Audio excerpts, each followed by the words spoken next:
Hello and welcome to the Dona's Advice and Stories. I'm your host, Donna Guerreros, and I thank you for coming back to another episode of the podcast. How you doing? How are you? How's life? How are things?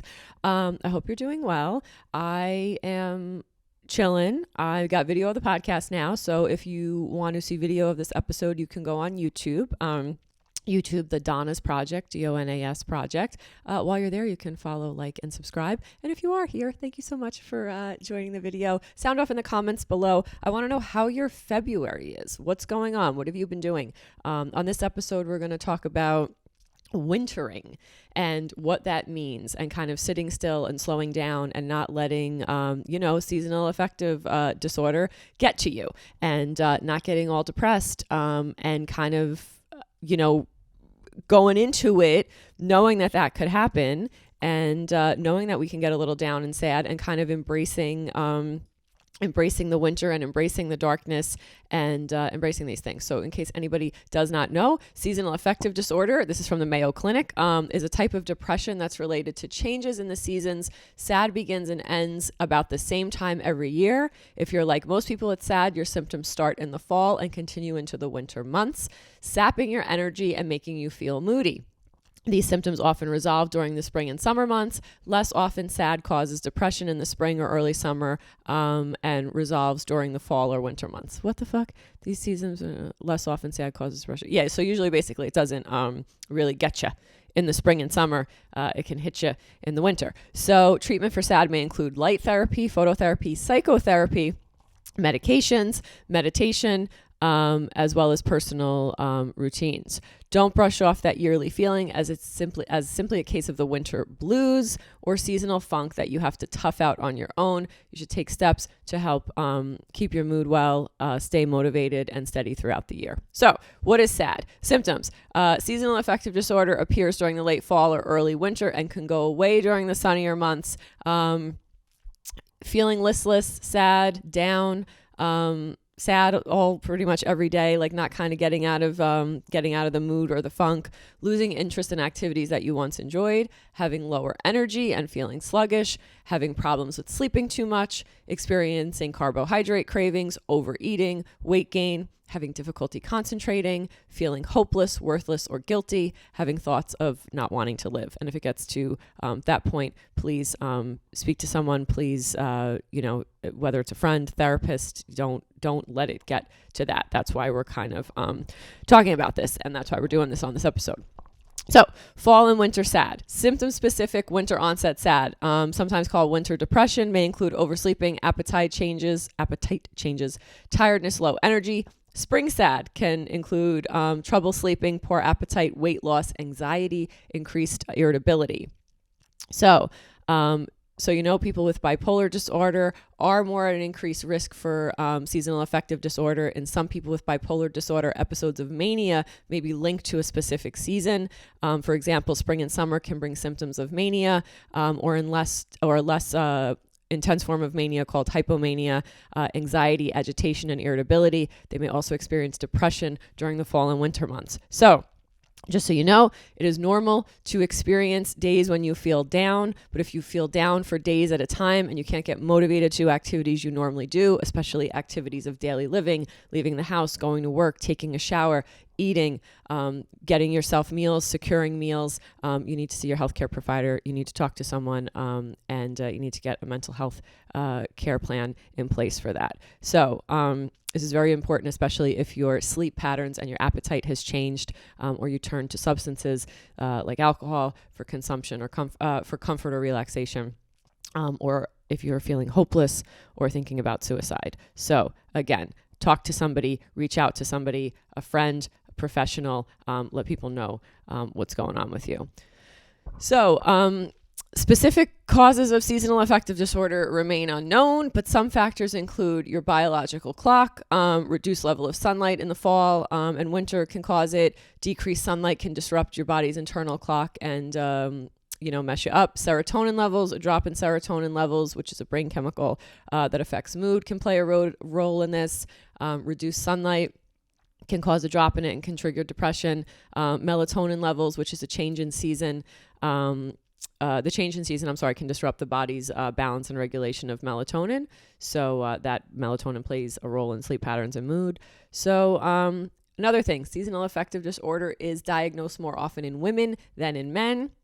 And it occurs more frequently in younger adults than older adults. So other factors that can, predispose you to this: family history, having major depression or bipolar disorder, living far from the equator or apart from the equator. It appears to be more common among people who live very, very far north of the equator or south of the equator. Low levels of vitamin D. And I actually had one of the Dona's community members message me about vitamin D levels. So yeah, get your vitamin D levels. Simple check you can get at your doctor, or you can, it's just a blood test, and it's an easy fix. Go outside 10 minutes a day, stand in the sun, go get some sun on your bod, or take vitamin D, like supplements, and your doctor or healthcare provider can kind of figure out that dosing for you. So you need to take the symptoms of seasonal affective disorder seriously.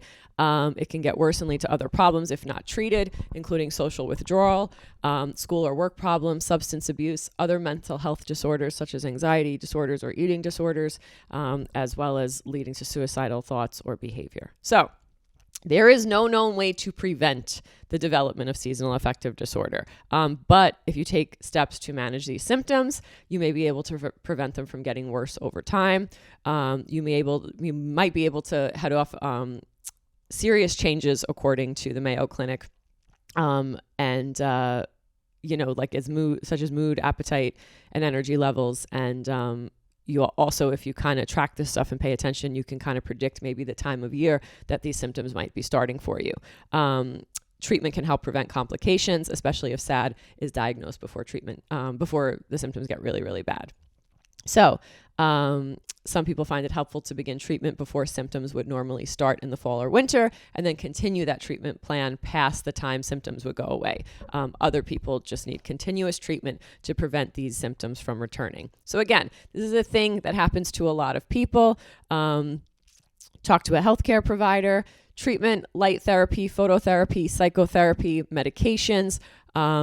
You can do lifestyle and some home remedies. And so this is where this podcast episode kind of comes into makes sense.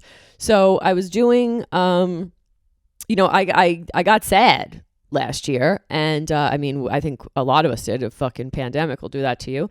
The state of the world. But I was noticing that I was getting, let me just take a sip of this tea, please. Okay. I was noticing that I was getting sad, S.A.D, and getting real. I love being outside. I love running around in the streets, as they say. And I like being in New York City. That's why I live here. I like that there's always something to do. And last winter with the pandemic, with the weather, with, working from home, I'm not crazy about working from home. I know it works for people. I know it's a thing for a lot of people, and you love it, and it gets you have a better lifestyle and a better way of life. For me, it was contributing to me being sad. Not seasonal affective disorder. Sad as in sad, like a sad bitch, Sad Girls Club, president and CEO. So I was working from home. I was just too isolated. I wasn't seeing people. I wasn't connecting with my friends. I was just, I don't know. I would wake up. I'd work at my kitchen table. I live in a New York City apartment. I don't have a big house. I can't go outside into a yard, none of that stuff. So I would sit at my table, and I would just sit there and do work. And it would be I'd wake up, I'd eat there, I'd do work there. I would sit in the same room all day. And then it would be 5 o'clock. I would shut my laptop, and then I would turn to my larger computer, which I'm using right now. And then I would just do work on the Donas. And it was just I was having no social interaction with people outside of my online interactions. I was having no break in my, at work, I have to physically get up and go get food, right? So whether it's going to the cafeteria or going to the pizza shop or going to, Starbucks to get a coffee or whatever, or the gift shop, I was literally doing everything in one room, and it was not good for me. And then I was having no break, right? Because I would just sit in one spot all day. There was just no break. It was such monotonous, and it just wasn't good for me.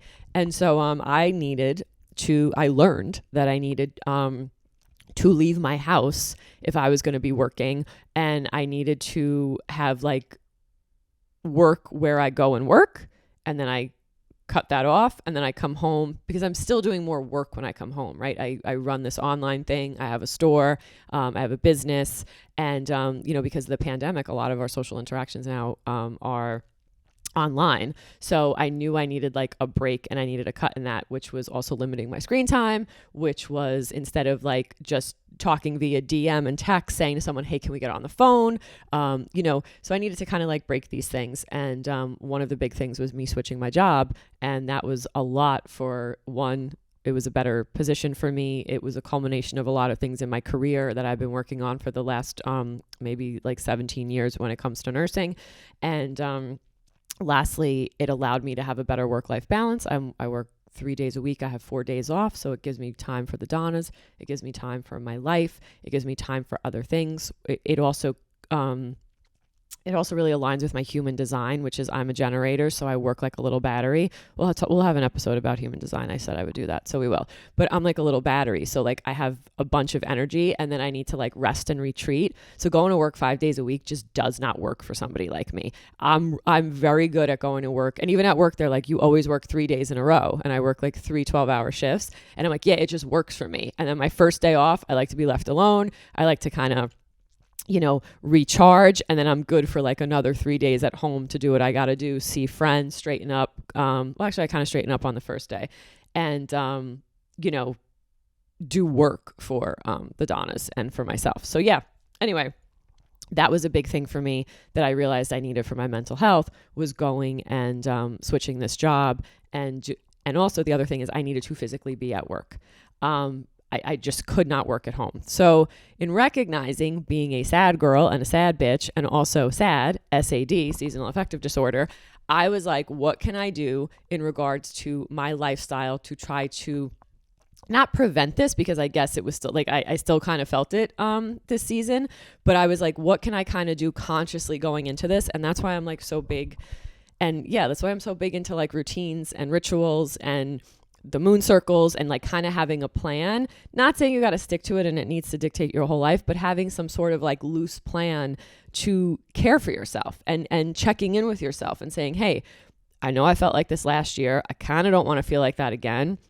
I don't want it to let it get out of hand. So I talked to my therapist. We kind of figured out some modalities as far as from a mental health perspective. But then I was like, what can I do to take some ownership over this from a lifestyle perspective and not let this creep in? And if it does creep in, be prepared, and also kind of try to prevent it from like hitting so hard. So the Mayo Clinic, again, talks about lifestyle and home remedies as well, such as making your environment sunnier and brighter.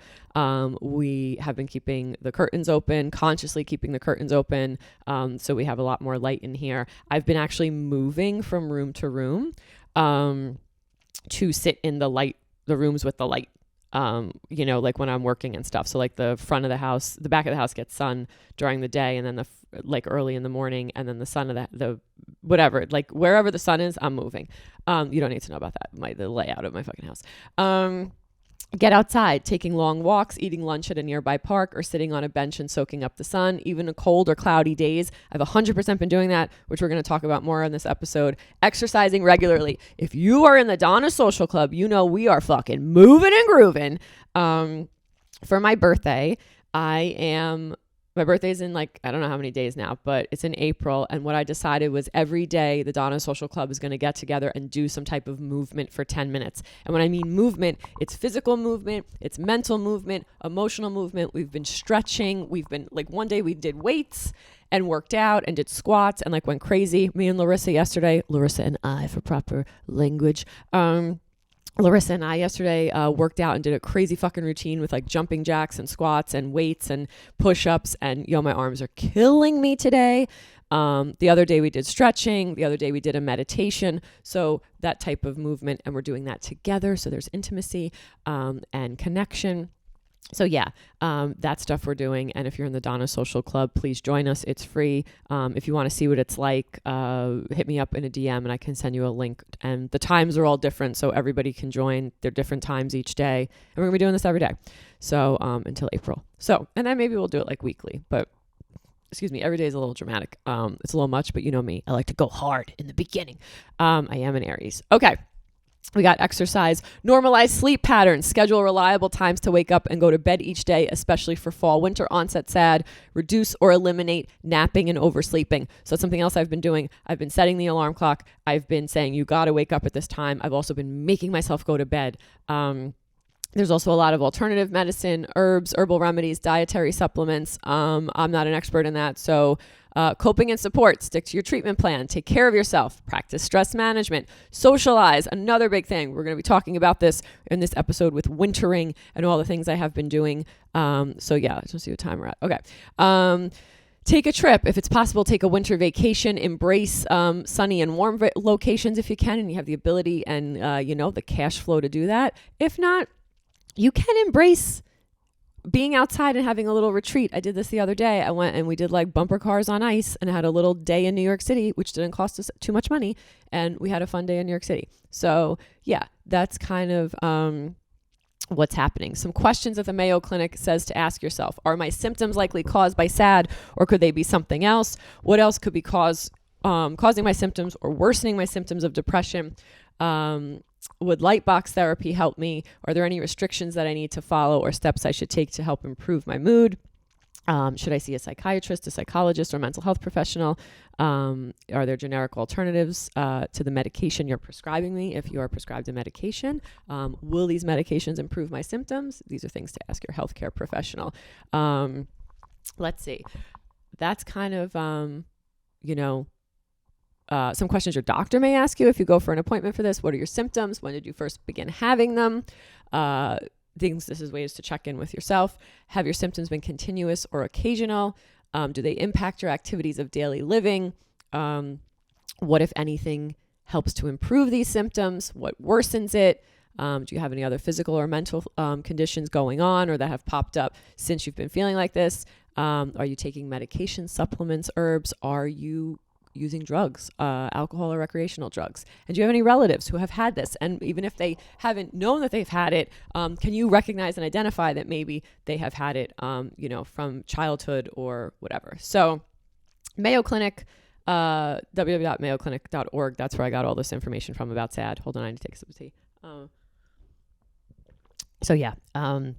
More information online with that. And again, if you are feeling any of these things and it is too much for you, and it's too consistent and it's, too many days in a row, please seek help. Please reach out to someone. Please reach out to a healthcare professional, your primary care physician, seek a therapist, a counselor, and those things, because we want to preserve our mental health as much as possible. Okay, now, what the hell does this have to do with the Donas? What does this have to do with routines? What does this have to do with rituals? I'm going to tie it in. Thanks for sticking with me this long. So, knowing that SAD could be a thing that could get your girl, I was like, what the fuck am I going to do about this year? So usually when the winter comes, I'm kind of like, I can't go outside. I can't do anything. This sucks. It's cold. I'm always trying to do, right? A little runner. And dirty stay out, as we talked about once on an Instagram Live, and my grandmother used to call me. But this year, and from one of the lessons I learned from breaking my arm, I know that a bitch has got to slow down. And I want to do everything so fast, and I want to do everything like 100 miles an hour, and I don't want to just sit fucking still. So I was like, you know what? I'm going to sit still. I'm going to embrace this. I'm going to have a plan. I'm going to make it a thing. And so what I decided to do was I decided to winter. That's what I was calling it. I was like, I'm going to winter, and I'm going to embrace wintering. Now, before I kind of made this like fucking grand announcement, it's like, I'm wintering, and thinking I invented this concept, I was like, let me do some research. Well, it turns out a bitch did not invent wintering. There is a concept. I'm going to play it. I don't know if you can hear it, because I don't want to mispronounce. I think it's called haigu. So there is a concept that the Danish do called haigu, and it is spelled Hygge. I thought it was haig, so that's why I went on a little Google, and it is haigu, and I did the pronunciation of it. So there you go. What the fuck is it? Basically, it is it's an adjective, it's a verb, it's a noun, it's kind of a way of life, and it's a way that the Danish embrace winter because it gets very cold, the sun sets around 4 p.m., it gets dark, and it's a way that they embrace this time and have intimacy and connection so they kind of don't fall back and get fucking, depressed or isolated in this weather, right? Because and this is a term that was like from the 18th century, I believe. I wrote a bunch of notes, I'm going to read them, but it's a term from like the 18th century. It's not something that came up in the last fucking 6 weeks. It's cool. Over the last few years, people have adopted it and they've tried to sell a lot of products and they've tried to make it like a thing. There actually is a book that was written. Of course, I don't have it pulled up right now. Let me look. It's on Amazon.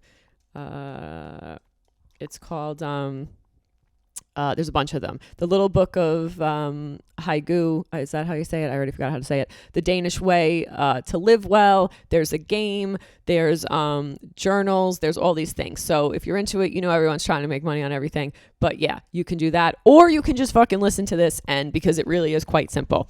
It is... Honestly, you don't even need to buy anything for it. Kind of buying stuff for it is kind of against the whole thing because it's more about intimacy and connection, and it's about spending time with yourself and embracing the little things and the acts of it's just about intention. It's so in line kind of with like what I'm trying to do. So that's why I wanted to talk about it. And again, I wanted to give credit to like the people who fucking did this. So, and apparently this is in a lot of cultures too. A lot of like cultures where there's a lot of cold. There's a German name for this. I'm not even going to try to pronounce it. But anyway, it's basically, if people are trying to sell you something to do this, you don't need that. Just, it's about like, there's no specific foods to eat. There's no specific like candles that you need for this. There's no like comforter. You know what I mean? Like you're going to see people trying to capitalism, but it really is just a mental state. It's a way of like walking into this winter. And it's basically being conscious. It's about being slow. It's about being conscious. It's about being intentional. It's not just about it's about like enjoying this cup of tea. It's about being present in this cup of tea and not drinking it passively. It's like saying, let me be intentional and pay attention when I'm pouring it. Let me prepare it like a little ceremony, not a ceremony, a whole big grand thing, but like as I'm drinking it, let me feel the warmth on my hands. Let me feel it. Let me taste it. Not just let me drink it while I'm like consuming Instagram stories or TikTok. So it's about it's a feeling. It's a noun. It's a verb. It's an adjective. It's to describe like it's also about friends. It's about connection, but small and intimate. It's about rituals. That are effortless. So again, like drinking tea, having a cup of coffee, going for a walk. Basically, it's incorporated into daily life. The Danish put it into their daily life. So it kind of becomes effort. Like, again, my theme for 2022 is effortless. Whoa, no one told me I was that shiny. Effortless intention. And it really is about not saying, I'm going to do this today, and this is the 5 things I'm going to do. I'm going to drink a cup of tea. I'm going to go for a walk. I'm going to fucking sit on my couch with a blanket and stay. No, it's about making this a part of your routine and your winter routine. So it's not another thing that's fucking stressing you out. It's about coziness. It's about comfort. It's like an extension, it's an extension of you. So, getting together with friends, but the Danish don't believe in doing this like big and grand, small and intimate. Also, it doesn't have to be a whole planned out thing like, oh, we're going to do this and then we're going to do that. And first course, second course. No, it's like making a fucking thing of stew, sitting down, and it's more about the connection, not being on your phones, not even watching a movie. It's about conversation. It's about sitting around and enjoying one another's company. So that is, one of the ways you can incorporate this. Another thing, lighting a candle, just going and sitting down every night and maybe embracing the darkness, lighting a couple candles, reading a book. It's about slowing down, being aware of the moments. When you're in good moments, sitting there and being 100% present in them, not being Dona and being like, I got to make an Instagram story about this. Just sitting there and embracing that moment and enjoying your friends and enjoying the meal and enjoying, while you're talking about it, being aware, having awareness.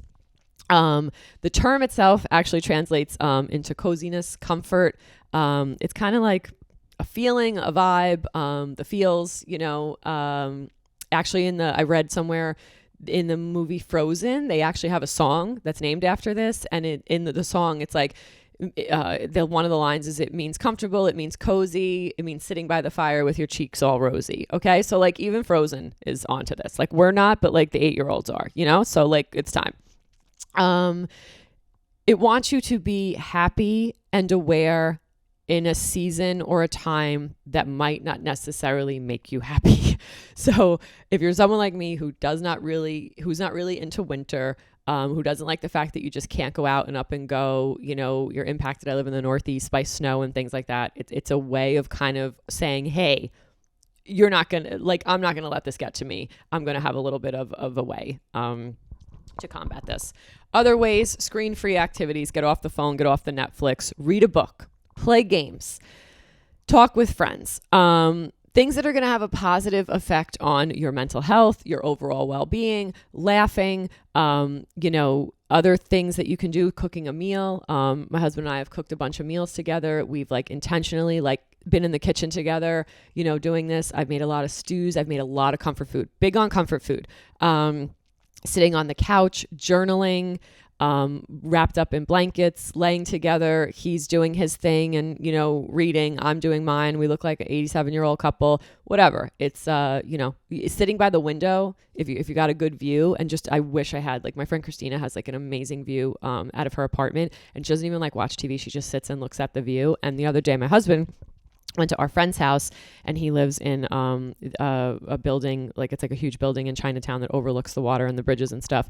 And my husband went there, and when he came home, he was like, yo, if I lived there, I would just sit. He's like, I don't know if I'd have a TV. He's like, I'd probably just sit and look out the window, and every morning I would just sit and look out that window and have my coffee and just take in the city and watch it like it was its own movie. And he's like, even when I was standing there, he's like, I would notice a little thing, and then I'd go back to the window, and 20 minutes later, I'd be like, oh man, I didn't even see that before. He's like, just because as the city moves and changes. So it could be like that. It could be if you're lucky enough to have a fireplace, light that bitch up, sit in front of the fireplace. It could be maybe going, if you have this luxury and you got, like I said, you got cash, go to an Airbnb that has a fireplace that you can sit and is kind of wintry, and, you can embrace it and read and escape a little bit. Hotel room. I don't know if a hotel room is going to do it for you, but probably an Airbnb. Candles, fireplaces, comfort food. What it is not, this concept, what wintering is not, is sitting on your phone, Netflixing, laying around with no intention, not leaving the house. You got to go for a walk. You got to embrace that winter. You got to keep it simple. Decluttering, minimal things. It's basically like an essence. It's a feel good for the soul.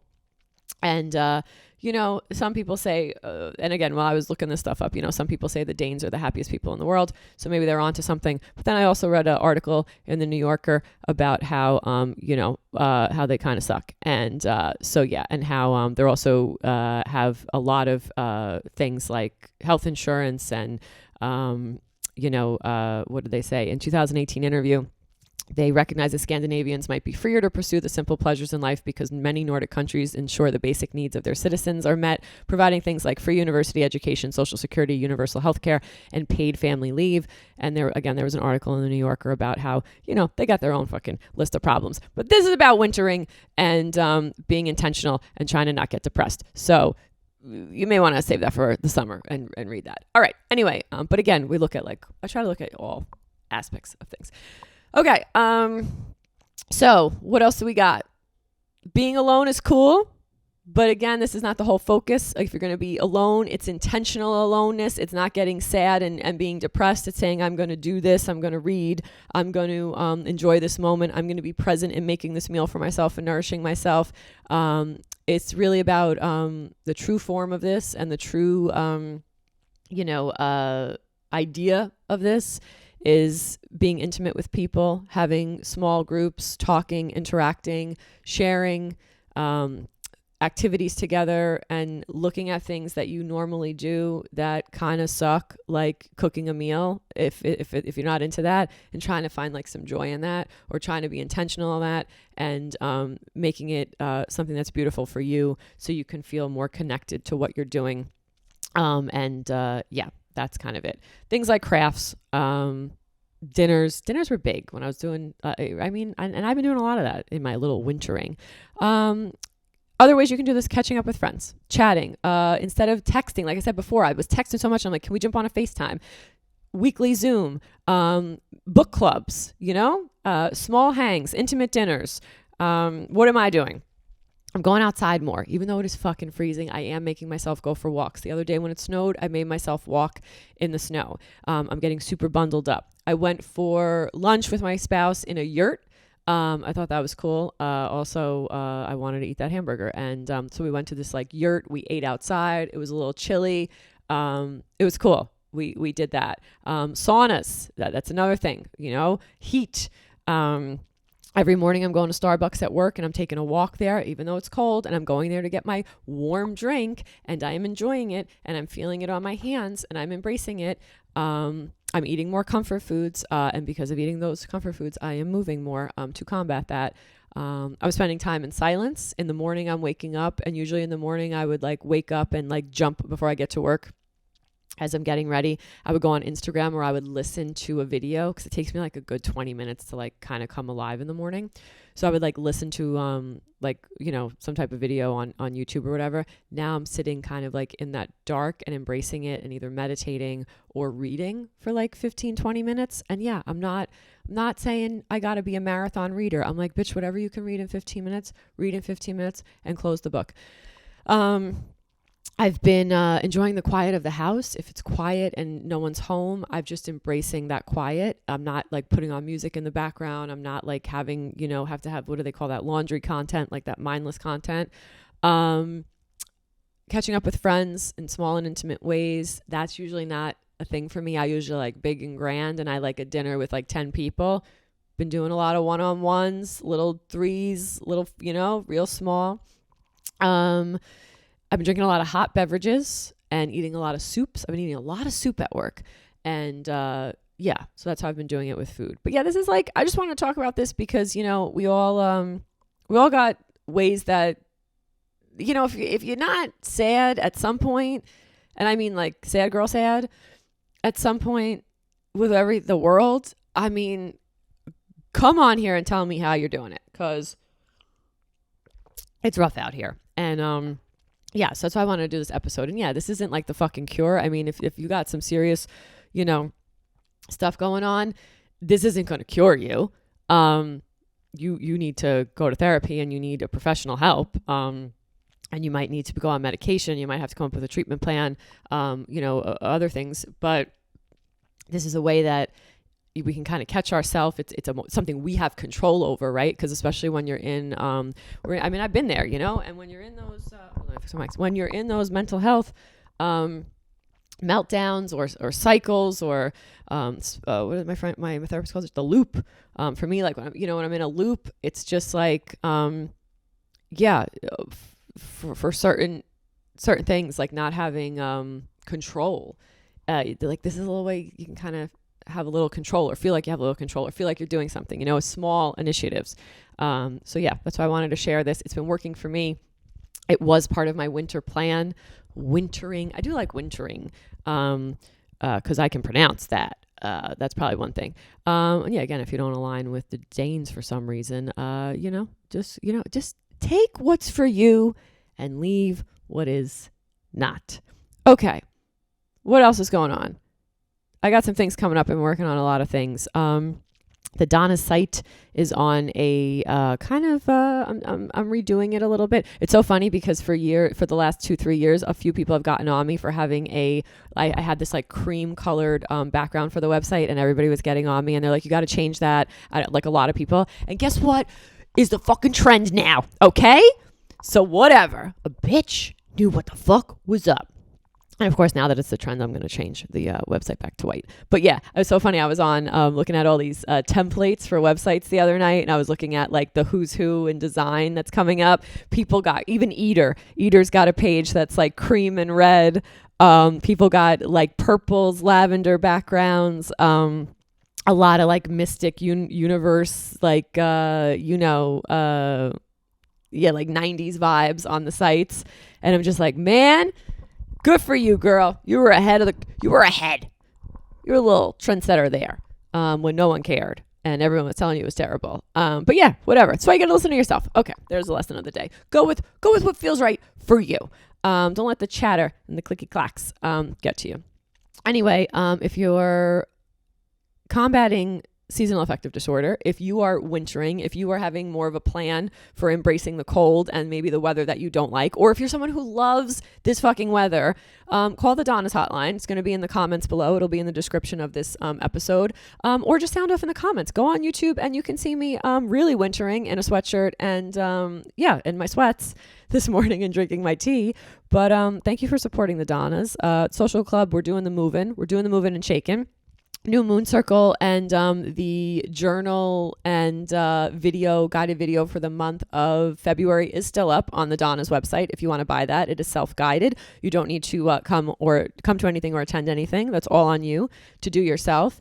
And if you could follow, like, and subscribe on the YouTube, if you can share this episode of the podcast, I would love it.